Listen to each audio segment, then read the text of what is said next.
tanpa firman tidak ada apa-apa di dunia ini. Dan ternyata itu berlaku sampai hari ini. Saya bisa bicara tentang manajemen pakai Alkitab. Ini banyak saudara soal kata manajemen di sini. Saya tantang mereka bawa buku manajemen karangan siapa saja. Saya akan tunjukkan teori ini ayatnya di mana. Mereka kaget, ada ayatnya di Alkitab. Bicara soal leadership kepemimpinan, ini paling hebat. Tidak ada tokoh dunia manapun yang memberi batas 50 pensiun kecuali Alkitab. Dan ini luar biasa saudara. Jadi regenerasi supaya cepat selesai. Indonesia pakai 55 tahun. Lebih dikit 5 tahun. Nah, kalau dunia menggunakan hukum 50-an, itu dari Alkitab ini. Karena dia adalah buku pertama yang menulis umur orang harus pensiun, umur 50. Luar biasa bukan? Maka itu sebagai rekan hamba Tuhan saya ingin berkata, jadikan buku ini enggak cuma buku suci agama.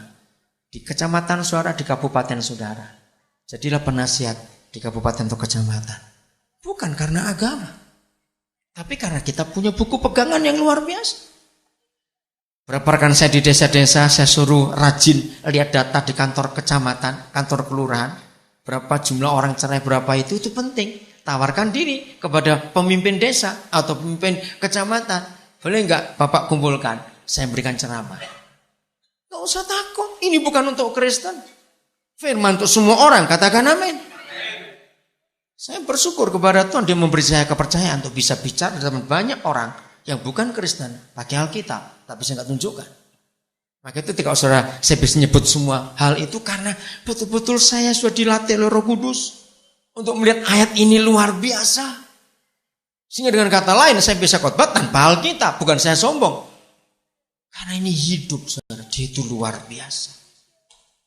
Maaf, ketika gereja-gereja karismatik Pantekosta hanya sibuk khotbah perpuluhan saja, kita lupa yang lain akhirnya. Biarlah kita sadar akan hal ini. Bicarakan tentang banyak hal yang ada. Jadi saudara, inilah yang kita harus lakukan dalam kehidupan kita. Amin. Supaya dunia sembuh dan dunia pulih. Karena kebenaran memerdekakan orang. Amen. Itu janji Tuhan untuk kita. Saya akan uraikan dengan ringkas 6 fungsi Papa tadi. 3 yang pertama adalah contoh.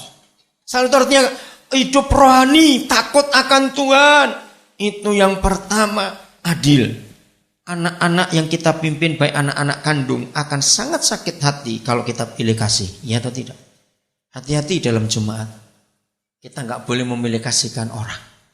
Saya bersyukur kepada Tuhan sampai hari ini dia memberikan kami kemampuan suami istri.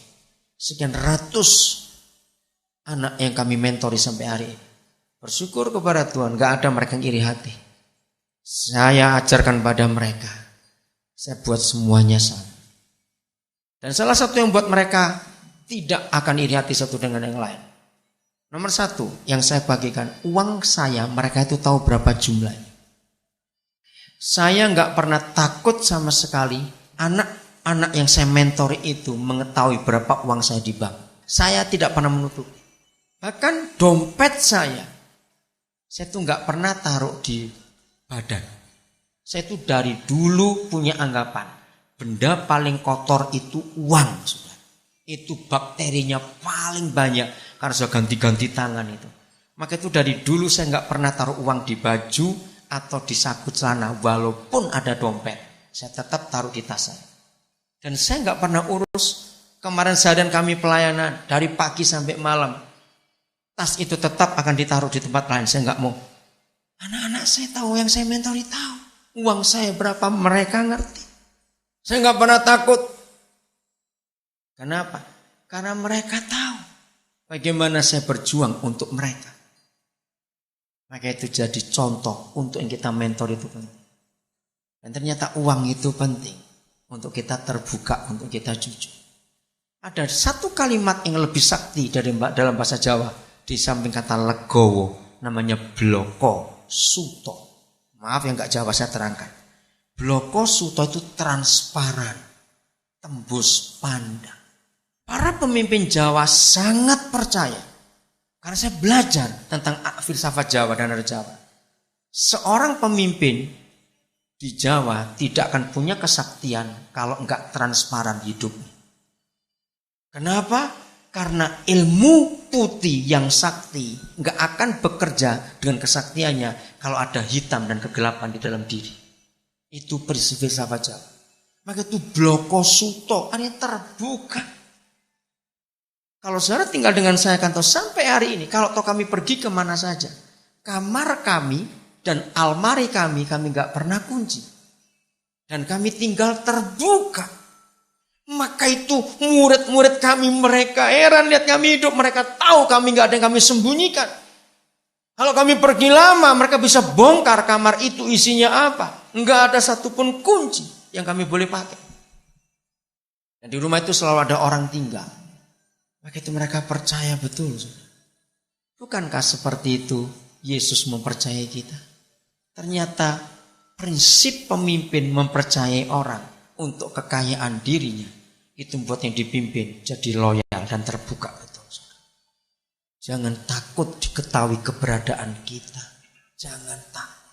Ini yang kami pakai itu. Kalau saya pergi sendiri seperti sekarang istri saya nggak ikut. Saudara, saya selalu harus ada orang yang tidur dengan saya. Dan itu murid-murid saya yang saya ajak. Kalau toh ada yang ngundang saya tinggal di hotel dan istri saya nggak ikut, saya akan cari orang-orang atau yang saya muridkan tidur dengan saya.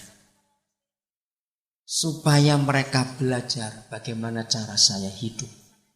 Itu yang dipakai oleh Tuhan Yesus. Berapa kali kalau kami pergi bersama kurang kamar, maka itu saya kagum pada istri saya. Kami bisa tidur rame-rame dalam satu kamar. Sehingga mereka bisa lihat bagaimana cara kami hidup.